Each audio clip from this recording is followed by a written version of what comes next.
Work out in home, workout in gym. ఈ రెండిట్లలో first తేడా ఏంటంటే ఇదే.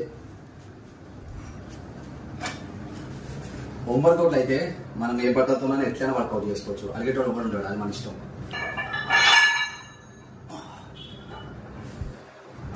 డిఫరెన్స్ నెంబర్ 2, నువ్వు ఏ టైంకైనా వర్కౌట్ చేసుకోవచ్చు. నీ మూడు వచ్చినప్పుడు ఏ టైంకైనా చేయొచ్చు. రాత్రి 2 గంటలకైనా చేసుకోవచ్చు, మధ్యాహ్నం 2 గంటలకైనా చేసుకోవచ్చు. జిమ్ బంద్ అయితే అనే భయం ఉండదు, నీ ఇష్టం. డిఫరెన్స్ నెంబర్ 3, జిమ్ని ఇంటి పక్కకుంటే నడుచుకుంటూనే పోవచ్చు. అదే జిమ్ దూరం ఉందనుకో, నువ్వు బండి వేసుకొని పోవాలి, నీ పెట్రోల్ బొక్క, మళ్ళీ నీ టైం కూడా బొక్క. మెయిన్ టైం బొక్క. నువ్వు అంత అటు ఇటు తిరిగే లోపల ఇక్కడ 4-5 సెట్లు కొట్టవచ్చు. టైం కూడా సేవ్ చేసుకోవచ్చు, పెట్రోల్ కూడా సేవ్ చేసుకోవచ్చు. Difference number 3. Difference number 4, waiting period ఉండదు. ఇప్పుడు నువ్వు చేయాలనుకున్నావు అనుకో, వేరే రోజు చేస్తున్నావు అనుకో, నువ్వు వెయిట్ చేయాల్సి వస్తుంది ఎక్విప్మెంట్ కోసం. ఎక్విప్మెంట్ పీరియడ్ అనేది కూడా సేవ్ చేసుకోవచ్చు. మళ్ళీ ఇక్కడ కూడా టైం సేవ్ చేసుకోవచ్చు. Difference number 4.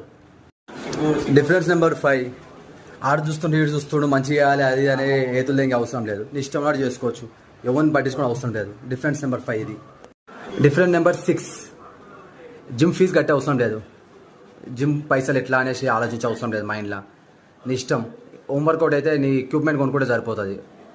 ఎన్ని సంవత్సరాలైనా పడి ఉంటాయి అట్లనే, అరగవు తరగవు. ఇవి 6 major difference workout in home versus workout in gym. Compulsory జిమ్లోనే వర్కౌట్ చేయాలని రూల్ ఏం లేదు, ఎక్కడైనా వర్కౌట్ చేయొచ్చు. కాకపోతే మీకు నాలెడ్జ్ ఉండాలి, వర్కౌట్ చేసే ఇంట్రెస్ట్ ఉండాలి, వర్కౌట్ తెలిసి ఉండాలి. If you have any doubts, మీకు ఏమైనా సందేహాలు ఉంటే నాకు మెసేజ్ చేయండి. నాకు చేతనంత వరకు నేను హెల్ప్ చేస్తాను. See in the next video. This Akhil, bond to punch.